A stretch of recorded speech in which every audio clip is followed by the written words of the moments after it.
بسم اللہ الرحمن الرحیم۔ السلام علیکم۔ اس کا نام شارلے تھا۔ وہ ایک امریکن نائٹ کلب میں ڈانس کرتی تھی۔ منشیات کے بہت زیادہ استعمال کی وجہ سے اس کا دماغ مفلوج ہو چکا تھا۔ جب وہ کلب انتظامیہ کے کسی کام کی نہیں رہی تھی تو اس کو ایک پرائیویٹ ادارے کے سپرد کر دیا گیا تھا۔ نائٹ کلب میں اس کے جسم کو اس قدر نوچا کسوٹا گیا کہ اس کا اس قدر جنسی استعمال کیا گیا کہ وہ عقل و شعور سے بیگانہ ہو گئی تھی۔ وہ دماغ کے مخصوص مرض کا شکار ہو گئی تھی جس میں انسان محض تھوڑی دیر کے لیے ہوش میں رہ سکتا ہے اور پھر دوبارہ اپنی پرانی حالت میں واپس چلا جاتا ہے۔ فلاحی ادارے نے اس کا بہترین علاج کروایا تھا مگر اس کی حالت سنبھل نہیں پائی تھی۔ چند دن پہلے وہ بطور ایڈمن ایک نیا لڑکا آیا تھا۔ جس نے شارلے کی یہ حالت دیکھی تو اس نے شارلے سے پوچھا کہ تم اس حال میں کیسے پہنچ گئی ہو؟ شارلے کچھ بہتر حالت میں تھی تو اس نے رو کر اپنی روادات سناتے ہوئے کہا کہ میرے والد صاحب محکمہ جنگلات میں آفیسر تھے۔ ایک دفعہ ہمارا پروگرام بنا کہ چھٹیاں گزارنے کے لیے شکاگو سے ہیوسٹن جایا جائے۔ کیونکہ سب کا متفقہ فیصلہ تھا لہٰذا ٹکٹ بک کروا لی گئی اور ہیوسٹن میں رہنے کے لیے ہوٹل کا بندوبست بھی کر لیا گیا۔ مگر روانگی سے ایک دن قبل میرے والد صاحب نے پروگرام کینسل کر دیا اور پوچھنے پر وجہ بتائی کہ جہاں جاب کرتے ہیں ان کے آفس میں ایک درخت لگا ہوا ہے جس میں ایک فاختہ نے گھونسلہ بنا رکھا ہے۔ آج سارا دن فاختہ کے بچے روتے اور چلاتے رہے مگر فاختہ نہیں آئی۔ مجھے شک ہے کہ فاختہ کسی شکاری کی گولی کا نشانہ بن گئی ہے یا پھر اسے کسی شکاری جانور نے اپنا شکار بنا لیا ہے۔ اس لیے میں شام کو دوبارہ آفس جاؤں گا اور اگر فاختہ نہیں ہوئی تو اس کے بچوں کے لیے خوراک کا انتظام کروں گا اور اگر پھر یہ میری روز کی ذمہ داری ہوگی یہاں تک کہ وہ بچے بڑے ہو کر خود اپنی خوراک کا بندوبست کرنے کے قابل نہ ہو جائیں۔ میرے والد صاحب کی بات سن کر میری والدہ نے ان کو سائیکو پیشنٹ قرار دے دیا اور کسی بھی صورت میں ہیوسٹن جانے کا پروگرام کینسل کرنے سے انکار کر دیا۔ جب جھگڑا شدت اختیار کر گیا تو میرے والد صاحب وہیں رک گئے اور میری والدہ ہم تقریباً 2 مہینے ہیوسٹن میں چھٹیاں گزار کر واپس آئے تو فاختہ کے بچے گھونسلے سے اٹھ کر خود خوراک تلاش کرنے کے قابل ہو چکے تھے۔ مگر میرے والد اور والدہ کے درمیان پہلے جیسی محبت نہ رہی تھی بلکہ میری والدہ کے دل میں بغض آ گیا تھا کہ میرے والد نے ہماری بجائے ایک پرندے کے بچوں کو ہم پر ترجیح دی۔ میں بھی کسی نہ کسی حد تک والدہ سے منفک تھی اور والد صاحب سے دور ہو چکی تھی۔ یہ جھگڑے شدت اختیار کرتے گئے یہاں تک کہ میری والدہ میرے والد کو چھوڑ کر اپنے بوائے فرینڈ کے ساتھ چلی گئی اور مجھے بھی ساتھ لے گئی۔ والد صاحب کو چھوڑنے کے بعد ہم نے پلٹ کر کبھی ان کی خبر نہیں لی۔ البتہ والد صاحب نے مجھے واپس لینے کے لیے 2-3 بار کوشش ضرور کی مگر میری والدہ نہ مانی اور پھر ہم اوہایو اسٹیٹ میں منتقل ہو گئے جس کے بعد میرا اور میرے والد صاحب کا رابطہ منقطع ہو گیا۔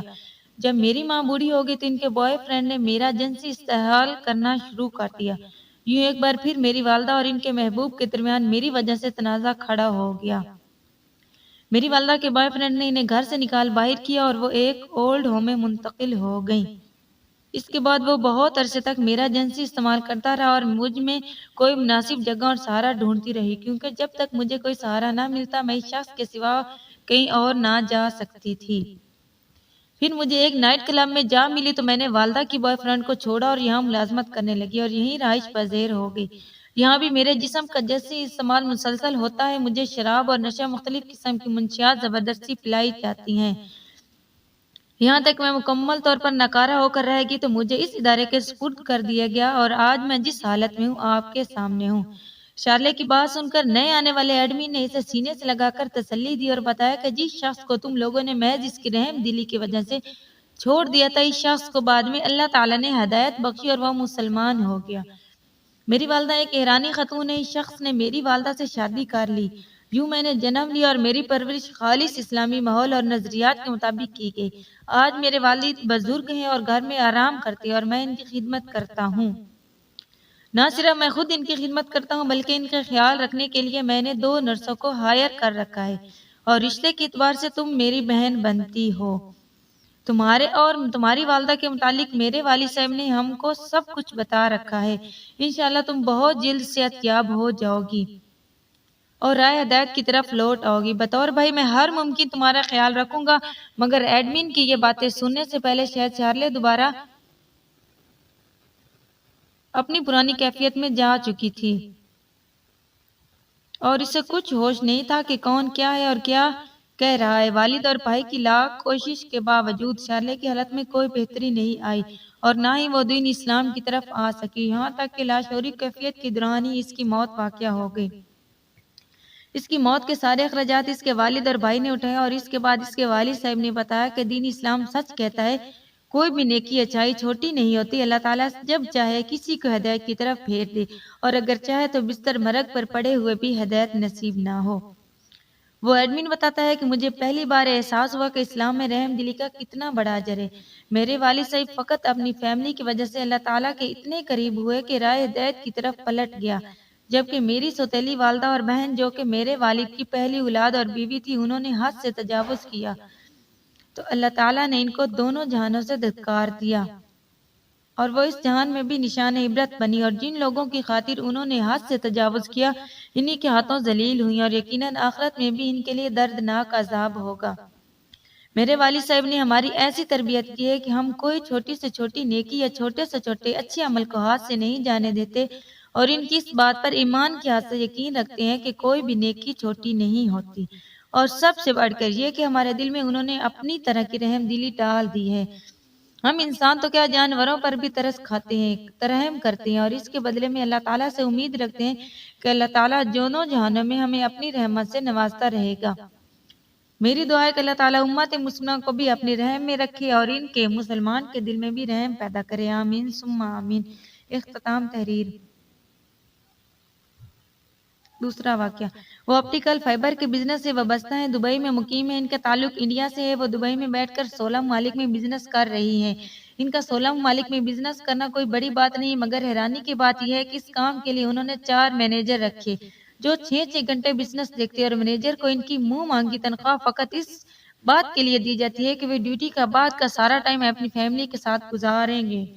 اس سے بھی بڑی حیرت کی بات یہ ہے کہ وہ بزنس وومن خود بھی دفتر صرف اس دن آتی ہے جس دن بچوں کے ساتھ کہیں نکلی ہوں یا پھر بچے اپنے والد کے ساتھ ہوں۔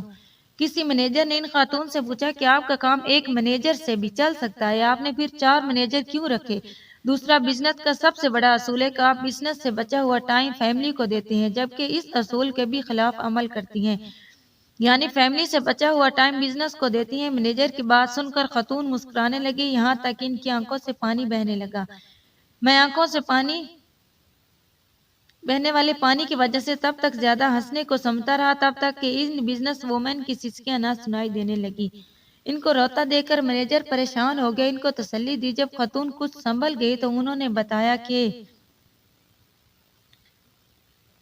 یہ بزنس میرے والد نے شروع کیا تھا، جب علاقے اور پھر ممالک میں ان کا بزنس پھیل گیا تو انہوں نے اپنی کلاس فیلو سے محبت میں شادی کر لی۔ یہ محبت 2 طرفہ تھی، پہلے پرپوز میری ماں نے میری والد صاحب کو کیا تھا اور پھر پرپوزل والد صاحب نے قبول پہلے پرپوز میری ماں نے میرے والد صاحب کو کیا تھا، میرے والد میری ماں نے میرے پاس اور پرپوزل والد صاحب نے قبول کر لیا تھا۔ یوں شادی کے بعد میرے والد صاحب نے بزنس کو انٹرنیشنل لیول تک بڑھانے کا سوچا اور ادھر مصروف ہو گئے۔ میری پیدائش کے 2 سال بعد کڑی محنت کے نتیجے میں میرے والد صاحب نے رقم و سٹائل، لوگ اور پلان سب کچھ تیار کر لیا تو عین وقت پر میری والدہ میرے والد صاحب کو چھوڑ کر ہمارے ہی ڈرائیور کے ساتھ چلی گئی۔ میری والدہ کے اس فیصلے کی وجہ سے میرے والد صاحب کی ساری ساکھ تباہ ہو گئی۔ بیرون ملک سرمایہ کاری کرنا اور دوران ان کے لیے ملک کا اندر کا بزنس سنبھالنا بھی مشکل ہو گیا، یہاں تک کہ انہوں نے اپنے شیئر بیچنا شروع کر دیے اور ہمارا بزنس محض ہماری اسٹیٹ تک رہ گیا۔ اس دوران میرے والد صاحب شدید ڈپریشن کا شکار تھے، مگر اس کے باوجود انہوں نے مجھ پر بھروسہ بھرپور توجہ دی اور ان کے دوستوں اور رشتہ داروں نے ان کو دوسری شادی کا مشورہ دیا، مجھے کسی اچھے ادارے میں بھیجنے کا کہا یا پھر مجھے کل وقتی ملازمہ کے حوالے کر دیا کہ بزنس پر توجہ دے، مگر میرے والد کا یقین عورت ذات سے اٹھ چکا تھا۔ وہ میری پرورش خود کرنا چاہتے تھے تاکہ میری تربیت میں کوئی کمی نہ رہ جائے اور میری محبت کے نام پر کسی کو دھوکہ دے کر محض جسمانی حوص کی خاطر کسی اور کے ساتھ نہ چلی جاؤں۔ لہٰذا میرے والد صاحب نے 2 مینیجر رکھ لیے، لمبے عرصے کے لیے بزنس کو اپنی اسٹیٹ تک محدود رکھا، بزنس کے تمام معاملات میرے سامنے اور میرے ساتھ مل کر ڈسکس کرتے۔ یوں مجھے شروع سے ہی بزنس میں دلچسپی ہوگی۔ جب میں نے بیچلر تک تعلیم مکمل کر لی تو میرے والد صاحب نے دوبارہ بزنس کو بڑھانے کا فیصلہ کیا۔ پہلے قومی اور پھر بین الاقوامی سطح تک بزنس کو بڑھایا، بزنس کے لیے ضرورت سے زیادہ ورکر رکھے تاکہ ہم پر کم سے کم بوجھ پڑے۔ جب بزنس چل نکلا تو پھر میری شادی کر دی۔ میری شادی ایک ملازمت پیشہ شخص سے کی جو ملازمت کے بعد کا سارا وقت ہم کو دیتا۔ میں نے 4 مینیجرز اس لیے رکھے ہیں تاکہ ان پر بوجھ نہ بڑھے، اور باقی ٹائم فیملی کو دینے کی شرط اس وجہ سے رکھی کہ میرے بزنس کی وجہ سے کسی کا گھر خراب نہ ہو۔ میرے والد صاحب انتقال کر چکے ہیں، میری والدہ اسی ڈرائیور کے ہاتھوں قتل ہو چکی ہیں، مگر میں آج بھی جو زیادہ سے زیادہ ٹائم اپنی فیملی کو دیتی ہوں یہ انہی کی تربیت اور انہی اصول کا نتیجہ ہے۔ میرے شوہر ملازمت سے فارغ ہو چکے ہیں، مگر اس کے باوجود کبھی میں فیملی سے غافل نہیں ہوئی۔ میں اپنی کہانی میں ان خواتین کو مخاطب کرنا چاہوں گی جو محض نفس کی خواہش پورا کرنے کی خاطر گھر، بچے اور شوہر کو چھوڑ جاتی ہیں۔ اگلے گھر میں ان کی حیثیت پالتو جانور سے بھی کم نہیں ہوتی۔ اگر شوہر آپ کو مناسب وقت نہیں دے رہا تو بھی وہ اپنا وقت آپ ہی کی بہتری کے لیے گزار رہا ہوتا ہے، لہذا صبر کے ساتھ گزارا کریں اور کمی کوتاہی کو معاف کر دیا کریں۔ اختتام تحریر۔ ایک دوسرا واقعہ۔ سوئٹزرلینڈ میں مقیم شجاع اکرام صاحب بتاتے ہیں کہ میرے پڑوسی ساشل ٹیری صاحب اولڈ ہوم میں ملازمت کرتے ہیں، انتہائی خوش اخلاق اور مذہبی انسان ہیں۔ چند دن پہلے میرے پاس آئے اور مجھ سے پوچھا کہ آپ کب فارغ ہوئے ہیں؟ چونکہ وہ انتہائی ملنسار ہیں، لہٰذا جو ہی انہوں نے فارغ وقت کا پوچھا میں نے کہا حکم کریں۔ میری بات مکمل ہونے کے بعد انہوں نے مجھے اپنے ساتھ اولڈ ہوم چلنے کا کہا۔ میں اسی وقت کپڑے بدلنے اور ان کے ساتھ چل دیا۔ وہ مجھے سیدھا لے کر ادارے کے ڈسپینسری میں گئے جہاں ایک عمر رسیدہ پاکستانی بزرگ لیٹے تھے۔ وہ فالج کے مریض تھے۔ مجھے ان کے متعلق ساشل ٹیری نے بتایا کہ انہوں نے ایک موبائل کی طلب کی تھی جو ان کی فرمائش پر دے دیا گیا۔ اس پر ایک مسلمان عرب باشندے نے انہی بزرگ کے کہنے پر تلاوت ڈاؤن لوڈ کر کے دی۔ ان کو نماز کے اوقات بتانے کے لیے اذان کی ریکارڈنگ لگا کر دی۔ یہ سارا دن تلاوت سنتے رہتے، مگر جو ہی اذان ہوتی یہ رونے لگتے ہیں۔ پوچھنے پر جو وجہ بتاتے ہیں وہ ہم سب نہیں سمجھ پاتے۔ آج ان سے ان کی مادری زبان میں پوچھ کر بتائیں کہ کیا ان کو کسی قسم کی مذہبی وجوہات کی بنا پر کسی پریشانی کا سامنا ہے، کسی نے کوئی تکلیف پہنچائی ہے یا ان کو ہماری طرف سے کسی کمی کوتاہی کی شکایت ہے؟ ساحل ٹیری کی ایک مسلمان کے لیے اتنی فکر مندی دیکھ کر میرے دل میں خواہش ابھری کہ کاش یہ شخص مسلمان ہوتا۔ خیر میں نے اپنے ہم وطن سے سوئٹزرلینڈ کی مقامی زبان میں وجہ پوچھی۔ انہوں نے بتانا شروع کیا، مگر اس کی لاکھ کوشش کے باوجود بھی ان کی بات نہ سمجھ سکا۔ اس کی بڑی وجہ فالج کے ان کی زبان پر اثر انداز ہونا تھا۔ میرے سوالات کے دوران اذان کا وقت ہو گیا۔ میں اذان کے احترام میں خاموش ہو گیا اور متاثرہ شخص کے آنسو بہنے لگے۔ اذان ختم ہوئی تو میں نے سوال اردو میں دہرایا اور مسلسل 4 گھنٹے کی تگودو کے بعد سمجھ پایا۔ انہوں نے بتایا کہ میرا نام طفیل خان بلوچ ہے، میں بلوچستان سے کراچی میں منتقل ہوا۔ اللہ تعالیٰ کی ذات نے مجھے نوازا۔ میں نے ٹرانسپورٹ کے کاروبار سے کروڑوں کمائے اور 90 کی دہائی میں سوئٹزرلینڈ میں منتقل ہو گیا۔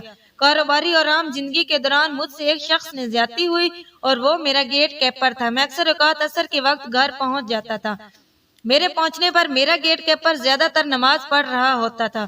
گاڑی کی آواز سنتے ہی وہ نماز چھوڑتا اور آ کر دروازہ کھولتا، بعد میں جا کر دوبارہ نماز ادا کر لیتا تھا۔ ایک دفعہ سخت سردی کے موسم میں ہلکی ہلکی بارش ہو رہی تھی۔ میرے گیٹ پر کیپر کو ہلکا ہلکا بخار تھا۔ اس کی بیٹی جو کہ ہماری ہی گھریلو ملازمت تھی، گیٹ کیپر نے اس کی ذمہ داری لگائی۔ صاحب میری کی آمد پر دروازہ کھولنا، دیر نہ کرنا اور خود کمرے میں ہی نماز ادا کرنے لگا، کیونکہ سردی، بارش اور بخار کی وجہ سے باہر نماز پڑھنا ممکن نہ تھا۔ اس کی بیٹی جو گیٹ پر بارش میں کھڑی میرا انتظار کر رہی تھی کو میری بیگم نے آواز لگائی اور گھر کے کام پر لگا دیا۔ اسی دوران میں دروازے پر پہنچ گیا۔ میں نے کچھ دیر انتظار کیا، پھر ہارن دیا۔ ہارن کی آواز سن کر میرے گیٹ کیپر کی بیٹی دروازے کی طرف دوڑی، مگر اس کا پاؤں پھسلا اور وہ منہ کے بل گر گئی۔ اسی دوران میری بیٹی دوڑی ہوئی آئی اور دروازہ کھولا۔ میں نے گاڑی گیراج میں کھڑی کی، سیدھا گیٹ کیپر کے کمرے کی طرف بڑھا۔ مجھے غصے میں گیٹ کیپر کے کمرے کی طرف بڑھتا دیکھ کر اس کی بیٹی بھی میرے پیچھے آ پہنچی۔ جب میں کمرے میں داخل ہوا تو گیٹ کیپر دیوار کا سہارا لے کر کھڑا ہونے کی کوشش کر رہا تھا۔ میں سخت غصے میں تھا۔ ایک تو دروازہ دیر سے کھلا اور دوسرا میری بیٹی اتنی سخت سردی میں دروازہ کھولنے آئی تھی۔ میں نے جا کر گیٹ کیپر کو دھکے دینا شروع کر دیے۔ اس کی بیٹی بیچ میں آئی تو اسے بھی دھکے دیے، تھپڑ مارا۔ گیٹ کیپر نے اپنی صفائی دی، مجھے سمجھایا کہ وہ بیمار تھا، اندر نماز پڑھنے لگا اور بیٹی کی ذمہ داری لگائی کہ سامنے کھڑی رہو۔